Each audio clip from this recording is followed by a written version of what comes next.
The shuttle doors opened with a soft hiss and stepped onto Station Helix 9 for the first time. She was 19 years old, small for her age, with black hair tied back in a simple ponytail. Her uniform was new and slightly too big for her thin frame. She looked like what she was, a nervous freshman arriving at the most famous military academy in the galaxy. Around her, aliens of every shape and size moved through the busy docking bay. Some were tall and covered in scales. Others floated on invisible currents of energy. A few had more limbs than she could count. Had seen pictures of alien species before, but seeing them in person was different. She felt very small and very human. She checked her wrist device for directions. The translation chip in her neck buzzed softly as it processed the alien text on the screen. Training Hall 7 Alpha, she read aloud. Freshman orientation. The device showed a blue line on its small map, guiding her through the massive station.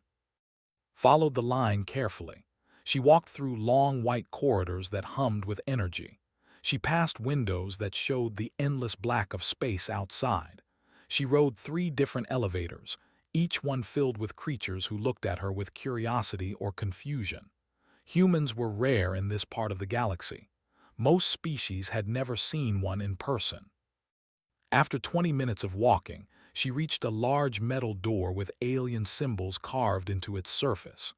Her translation chip told her this was Training Hall 7 Alpha. She took a deep breath, straightened her uniform, and pressed the entry button. The door slid open. Walked in expecting to find other freshmen like herself, young, nervous, waiting for instructions. Instead, she found something very different. The room was enormous. The ceiling rose high above her head, built to fit creatures much larger than humans. Training equipment lined the walls, weapons she did not recognize, machines that looked dangerous, targets with burn marks on them. The floor was covered in soft material, the kind used for combat practice. And standing in the center of the room were 12 aliens. All of them were adults. All of them were massive. And all of them were now staring directly at her. Froze. The largest alien in the room stepped forward. He was at least 8 feet tall, with dark green scales covering his entire body. He had 4 arms, 2 large ones at his shoulders and 2 smaller ones at his sides. His eyes were yellow with black slits, like a snake. When he spoke, his voice was deep and rough, like stones grinding together. "What is this?" Opened her mouth, but no words came out. Her translation chip was working overtime, trying to process not just his words, but also the tone of absolute disgust behind them. "I asked a question, creature," the alien said. He walked closer, each step making the floor shake slightly. "What are you doing in my training hall?" I'm looking for freshman orientation," finally managed to say. Her voice sounded tiny in the huge room. "My device said this was Training Hall 7 Alpha." The alien stopped in front of her. He was so tall that had to crane her neck back to see his face. Up close, she could see scars crossing his scales, old wounds from old battles. "Freshman orientation," he repeated slowly. Then he made a sound that realized was laughter. The other aliens in the room joined him, their various voices creating a strange chorus. "Little creature," the scaled alien said, "this is the Instructor certification course. This room is for elite combat veterans who wish to train the next generation of warriors. This is not a place for children, and it is certainly not a place for—" He paused, looking her up and down with obvious contempt. "What species are you?" "Human," said quietly. "I'm human." The room went silent for a moment. Then the laughter returned, louder than before. "Human?" the scaled alien exclaimed. He turned to his fellow instructors with all 4 arms spread wide. "Did you hear that? A human has wandered into our training hall. Perhaps she got lost looking for the cafeteria, or maybe the medical bay. I hear humans need those quite often." The other aliens made sounds of agreement. One of them, a tall creature with 6 legs and a body like polished metal, spoke up. "Commander, should we call someone to collect her? She looks like she might break if we breathe too hard." Commander, so that was the scaled alien's name. He held up one of his large hands, signaling for silence. "No," he said slowly. A cruel smile spread across his face, revealing rows of sharp teeth. "I think this is actually a wonderful opportunity. We were just about to practice restraint techniques, how to subdue a resisting subject without causing permanent damage." He looked down with those cold yellow eyes. "The galaxy knows that humans are fragile. Their bones break easily. Their skin tears like paper. They feel pain more than most species." He leaned closer. "What better way to practice gentle restraint than with the galaxy's most breakable creature?" Felt her heart beating fast in her chest. She knew she should leave. She knew she should explain that this was a mistake and walk away. But something in Commander's voice, the casual cruelty, the absolute certainty that she was nothing, made her stay. "There's been a mistake," she said, keeping her voice steady. "I should go." "Oh, I think you should stay," replied. He placed one of his massive hands on her shoulder. The weight of it was enormous. "Consider it your first lesson at the academy. Sometimes we end up in places we don't belong, and when that happens, we learn our place very quickly." The other instructors formed a loose circle around them. Was trapped. She realized with a strange calmness that running was no longer an option. Commander removed his hand from shoulder and began to circle around her slowly. His heavy footsteps echoed in the training hall. The other instructors watched with interest, some of them whispering to each other in languages Chip could not translate. "Let me tell you about humans," said loudly, speaking to his fellow instructors but keeping his eyes on. "I have studied many species in my 300 years of service. I have fought beside warriors from 1,000 worlds, and in all that time, I have never encountered a species less suited for combat than humans." He stopped walking and held up one of his smaller arms. "First, their bodies. Humans have no natural weapons, no claws." He showed his own claws, each one as long as finger. "No fangs." He opened his mouth wide, displaying rows of teeth that could tear through metal. "No armor of any kind. Their skin is soft. One good strike and it opens up like fruit." The metallic alien with 6 legs made a clicking sound. "I heard their bones are hollow, like birds." "Not hollow," corrected, "but close enough. Human bones break under pressure that would barely bruise a proper species. Their joints twist out of place. Their organs are not protected by anything except thin layers of muscle and fat." He shook his head in mock sadness. "It is almost cruel that evolution created something so poorly designed." Said nothing. She stood still in the center of the circle, her face showing no expression. Inside, she was doing something her teachers on Earth had taught her long ago. She was watching, studying, learning. Continued his lecture. "Second, their minds. Humans are emotional creatures. They panic easily. They feel fear more strongly than most species. In combat, fear is death. A warrior must be calm, focused, controlled. Humans lose control the moment they face real danger." He smiled at. "I can see it in this one's eyes right now. She is terrified." Actually was counting. She had noticed that favored his right side when he walked. His left leg moved slightly slower, an old injury perhaps that had never fully healed. She had also noticed that when he used his 4 arms, the 2 smaller ones moved a fraction of a second after the larger ones. A delay in his nervous system. Useful information. "Third," said, raising his voice, "their history. Humans come from a single planet called Earth. They have been traveling in space for less than 200 years. They are infants in a galaxy of ancient civilizations." He waved one arm dismissively. "They have no great warriors, no legendary battles, no combat traditions worth mentioning. They spent most of their history fighting each other with sticks and stones." One of the instructors, a creature that looked like a mass of floating tentacles, spoke up. "Commander, I heard that humans do have some form of combat training, something called martial arts." Laughed loudly. "Ah yes, I have heard of this, martial arts." He said the words like they were a joke. "Little dances they do with their hands and feet, Very pretty to watch, I am told, completely useless in real combat. He turned to directly. Tell me, small human, do you practice these martial arts? Met his eyes. Yes, she said simply, I do. Smile grew wider. Wonderful, please show us. Show us what human combat looks like. He stepped back and gestured to the open space around them. The other instructors made sounds of amusement. Some of them pulled out recording devices.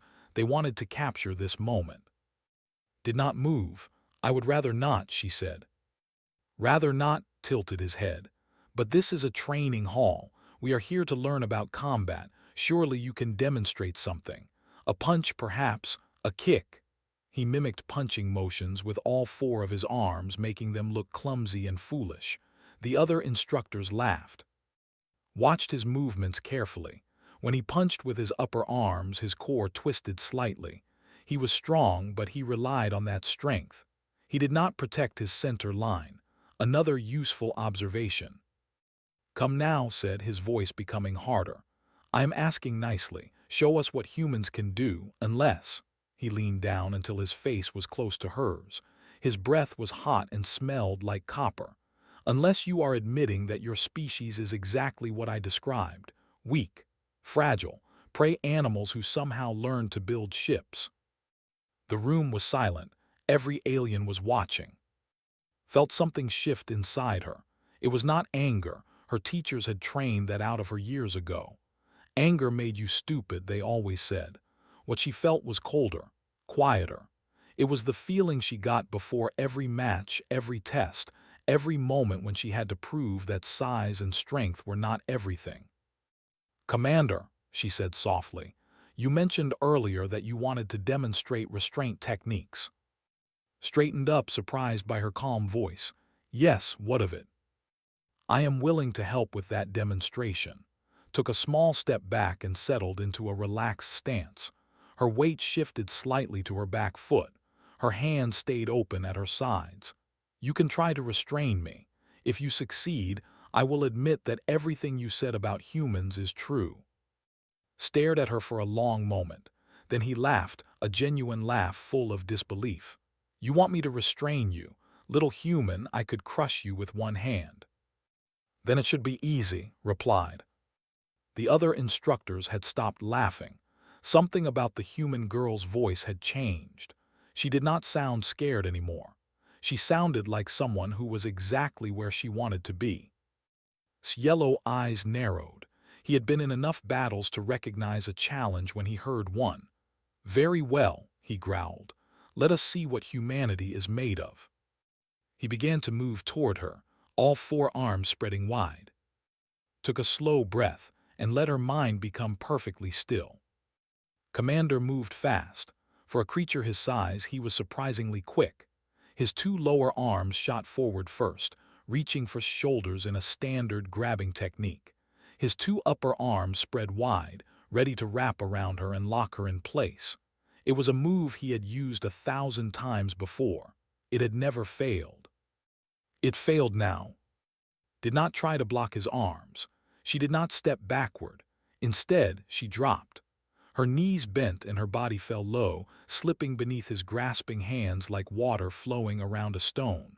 His claws closed on empty air where her shoulders had been a moment before. Before could react, his right hand shot forward. Her fingers were pressed together, forming a hard point. She struck the inside of his lower right elbow, not the scaled armor on the outside, but the soft joint where the scales parted. It was a spot no larger than a coin. She hit it perfectly. There was a nerve cluster there. Knew this because she had spent the last few minutes watching move, studying how his arms bent, calculating where his weak points would be. On Earth, every martial art began with the same lesson. Know your enemy's body better than they know it themselves. His lower right arm went limp. The signals from his brain simply stopped reaching it. He made a sound of surprise, the first time in decades that any opponent had surprised him, but was already moving. She pivoted on her left foot, spinning her body behind him. tried to turn, tried to follow her with his eyes, but she was faster than his massive frame allowed him to be. Her left knee drove into the back of his leg, right where the joint bent. She had noticed earlier that this leg was slightly weaker than the other. Old injury, bad healing, the perfect target. Leg buckled. 800 pounds of warrior began to fall. As he dropped, rose. Her right elbow came up in a sharp arc. It connected with the base of his skull at the exact point where his neck met his head. The scales there were thinnest. They had to be, or he would not be able to turn his head. She did not hit hard enough to kill him. She hit exactly hard enough to send a shockwave through his brain and shut it down temporarily. Commander hit the floor face first. The impact shook the entire training hall. He did not move. Step back. She was breathing slightly faster than normal, but her hands were steady. She looked down at the massive alien lying at her feet, then up at the circle of instructors around her. No one spoke. No one moved. The recording devices were still running, capturing every second of silence. The metallic six-legged alien was the first to react. It made a strange sound. Translation chip identified it as extreme disbelief. That is not possible, it said. I watched it happen and I do not believe it happened.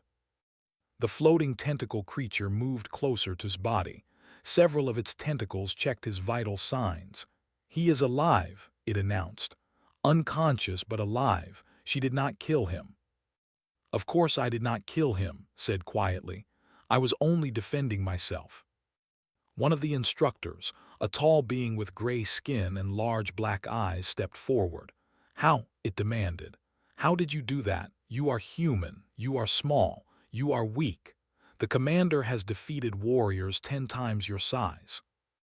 Considered the question carefully before answering. The commander is strong, she said. Very strong, but strength is not the only thing that matters in a fight. Speed matters, timing matters, knowledge matters. She pointed at still form. I watched him for several minutes before we fought. I saw how he moved.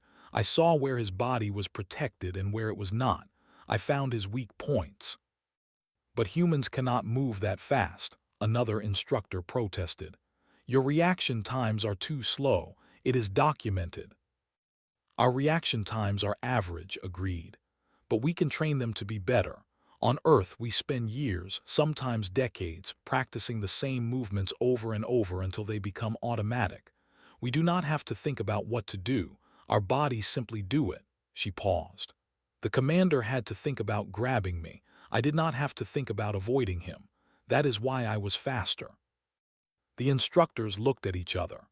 This small human girl had just defeated one of the most decorated combat veterans in the academy, and she was explaining it like a teacher explaining a simple math problem. A soft groan came from the floor, was waking up. Took several steps backward, putting distance between herself and the commander. She did not know how he would react when he realized what had happened. She prepared herself for anger, for violence, for revenge. Pushed himself up slowly. His lower right arm was still not working properly. It hung at his side, twitching occasionally. He turned his head and looked at with his yellow snake eyes. For a long moment, they simply stared at each other. Then did something that shocked everyone in the room, including. He laughed. It was not a cruel laugh or a mocking laugh. It was the laugh of someone who had just experienced something genuinely unexpected. He sat back on his heels and shook his massive head. 2.7 seconds, he said. His voice was rough, but there was no anger in it. I reviewed thousands of combat records in my career. I have never seen anyone defeated that quickly, not even close. He looked at with new eyes, not the eyes of a predator looking at prey, but the eyes of a warrior recognizing another warrior. What is your name, human? She answered. Repeated. He said it slowly, as if testing how the word felt. I think that the galaxy has made a very large mistake about your species. Before could respond, the training hall doors slid open with a loud hiss. Standing in the doorway was a being made entirely of crystal, tall, elegant, glowing with soft inner light. Every instructor in the room immediately dropped to one knee. Admiral, the head of the Galactic Military Academy, had arrived. Admiral moved into the training hall without making a sound. The crystalline being seemed to float rather than walk, its body catching the light and breaking it into 1,000 tiny rainbows. It was ancient, could feel that somehow, the way you can feel the age of a very old tree. This creature had existed for thousands of years. "Rise," the Admiral said. Its voice was like wind chimes, beautiful and strange. The instructors stood up slowly, their heads still bowed in respect. Even, still sitting on the floor with one arm hanging uselessly, lowered his gaze. Admiral stopped in front of. The human girl did not know the proper way to show respect to so she simply stood straight and waited. "I have watched the recording," the Admiral said. 17 times, in fact. Each time I see the same thing, and each time I do not quite believe it." A soft humming came from within the crystal body. "Tell me, young human, how did you know where to strike Commander? His weak points are not common knowledge." Thought about her answer carefully. "I watched him," she said. "Every body has weak points, places where joints bend, places where armor is thin, places where nerves are close to the surface. I have trained my whole life to find those places quickly." "But you had never seen a before today," Admiral observed. "How could you know where us weak points are?" "I did not know," admitted. "But weak points follow patterns. Joints must be flexible, which means they cannot be heavily armored. Nerve clusters tend to be near major blood vessels. The skull must connect to the spine in a way that allows movement, which creates a gap in protection." She paused. "These rules are true for almost every species. The details change, but the principles stay the same." Admiral was silent for a moment. The light inside its body pulsed slowly, a sign that it was thinking deeply. "You speak of principles. Where did you learn these principles?" "On Earth," said. "From my teachers, from books that are hundreds of years old, from training that never stopped." She met the Admiral's gaze, or what she thought was its gaze. It was hard to tell with a being made of crystal. "Humans have been fighting since before we could write. We have had a very long time to understand combat." One of the instructors spoke up, the gray-skinned one with large black eyes. "Admiral, forgive me, but this does not match what we know about humans. The Galactic Species Index lists them as one of the weakest sentient races. The Human Fragility Index specifically measures how easily they are damaged compared to other species. They score very poorly." "I have read those documents," Admiral replied. "I am beginning to think they may be incomplete." The crystalline being turned back to, "Young human, tell me about Earth." Was surprised by the question, but she answered honestly. "Earth is a planet in a small solar system on the edge of the galaxy. It is mostly water. The land has many different environments: deserts, forests, mountains, ice fields. The weather changes constantly. Sometimes it is very hot, sometimes it is very cold, sometimes both in the same day. And the other creatures on your planet, the ones that are not human, they are dangerous," said simply. "Many of them anyway. Earth has large predators with teeth and claws. It has poisonous insects. It has diseases that can kill in days. It has natural disasters, earthquakes, floods, fires, storms. Everything on Earth is trying to kill everything else all the time. It has been that way for billions of years." The training hall was completely silent. The instructors were listening with growing unease. "And humans," Admiral said slowly, "survived all of this despite being, as you are, small, soft, clawless." "We did more than survive," said. There was no pride in her voice, just simple truth. "We became the dominant species. Every predator that hunted us, we learned to hunt instead. Every disease that killed us, we learned to cure. Every disaster that threatened us, we learned to predict and escape." She looked around at the massive aliens surrounding her. "Humans are not strong. We know this. We have always known this. So we learned to be something else instead." "What did you learn to be?" Admiral asked. Thought about how to explain it. On Earth, every child knew this truth. It was taught in schools, passed down through families, written into the oldest stories. But these aliens had never lived on a death world. They did not understand what it meant to be weak in a universe that wanted to kill you. "We learned to be patient," she said finally. "We learned to watch and wait and find weaknesses. We learned that a small creature can defeat a large creature if it knows where to strike. We learned to never give up, even when the situation seems hopeless. We learned to turn our weaknesses into strengths." She gestured at Commander, who was still sitting on the floor listening. "The Commander is bigger than me, stronger than me, better armored than me. In a fair fight he would destroy me in seconds, so I made sure the fight was not fair. I used his strength against him. I attacked where he could not defend. I moved in ways he did not expect." She shrugged. "This is what humans do. This is what Earth taught us. If you cannot win by the normal rules, change the rules." Admiral hummed softly. "The Galactic Species Index will need to be updated," it said. "I believe we have fundamentally misunderstood what humanity is." "We are survivors," said. "That is all we have ever been, survivors who refuse to die." The Admiral turned to face the instructors. "This recording will be sent to the Galactic Council. A formal reassessment of human capabilities will be requested. Until that reassessment is complete, the Human Fragility Index will be suspended." It paused. "I suggest that everyone in this room begins to reconsider their assumptions about the so-called weaker species." Felt something strange in her chest. It took her a moment to recognize it as hope. Maybe the galaxy was finally ready to see humans for what they really were. 3 days passed after the incident in Training Hall 7 Alpha. Attended her actual freshman orientation, sat through lectures about station rules, and received her room assignment in the cadet dormitory. She tried to live like a normal student, but normal was no longer possible. The recording had spread faster than anyone expected. First, it traveled through the Academy's internal networks.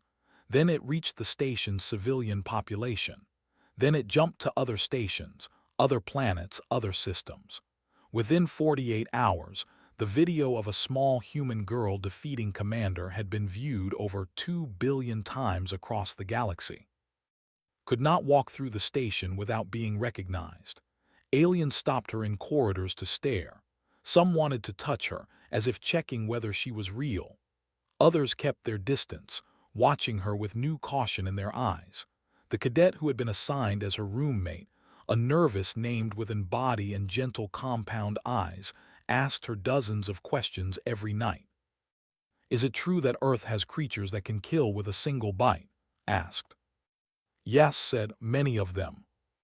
"Is it true that humans run for fun, just running for hours, until other animals die from exhaustion?"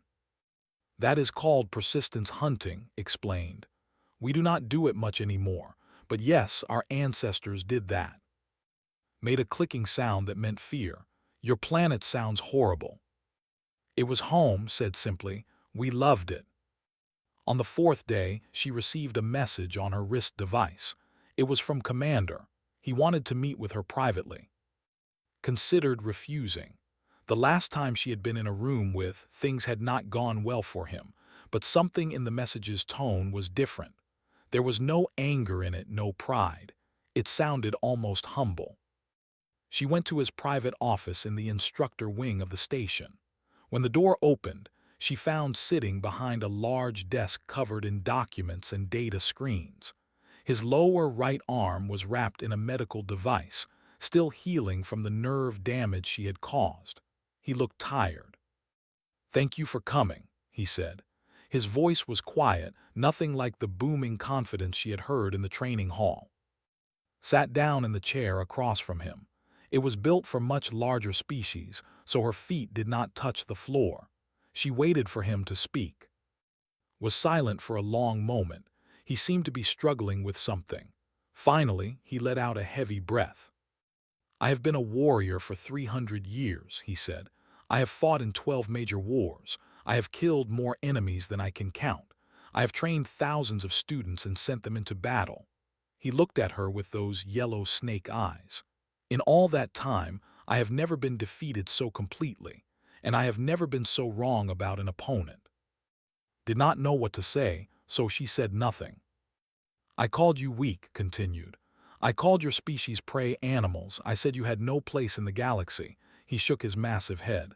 I was a fool, a proud, stupid fool. He reached into a drawer of his desk and pulled out a small object. It was a metal disc, about the size of his palm, covered in symbols she did not recognize. Held it out to her. This is the mark of equals, he explained. In my culture, we give it to opponents who have proven themselves in combat. It is the highest honor a warrior can offer. He placed it on the desk between them. I want you to have it. Stared at the disc. Her translation chip told her that this gesture was significant, almost never gave this mark to members of other species. In recorded history, it had happened fewer than 50 times. I did not fight you for honor, she said. I fought because you gave me no choice. I know, said, that makes it even more meaningful. You did not seek glory, you simply did what was necessary to survive. That is the heart of a true warrior. He pushed the disc closer to her. Please, accept it. Picked up the disc.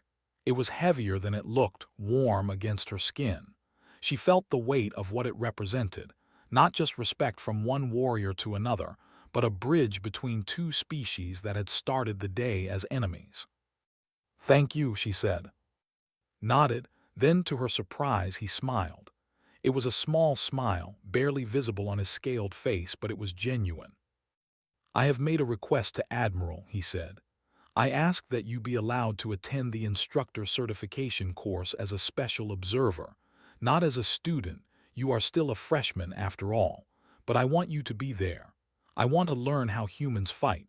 I want to understand what Earth created. Blinked, you want me to teach you? I want to learn from you, corrected. There is a difference. He leaned back in his chair. The galaxy has underestimated humanity for too long. I believe that is about to change. When it does, I want to understand what we are dealing with. Thought about everything that had happened since she stepped through that wrong door. She had come to this station as a nervous freshman, hopping to prove that humans deserved a place among the stars. She had never imagined it would happen like this. I accept, she said. Nodded again. Good, class begins tomorrow at dawn. He paused and something like humor crossed his face. Try not to defeat any more instructors. My reputation has suffered enough. Allowed herself a small smile. I will try. She left his office and walked back through the station. Aliens still stared at her as she passed, but she did not mind anymore. Let them stare. Let them wonder. Let them begin to understand what humanity truly was. Not weak, not fragile, not prey. Humans were survivors, hunters, learners. They had clawed their way up from mud and blood on a planet that tried to kill them every single day. They had earned their place in the universe through millions of years of never giving up. And now the galaxy knew it. Looked out a window at the endless stars and smiled. Earth had prepared her for this.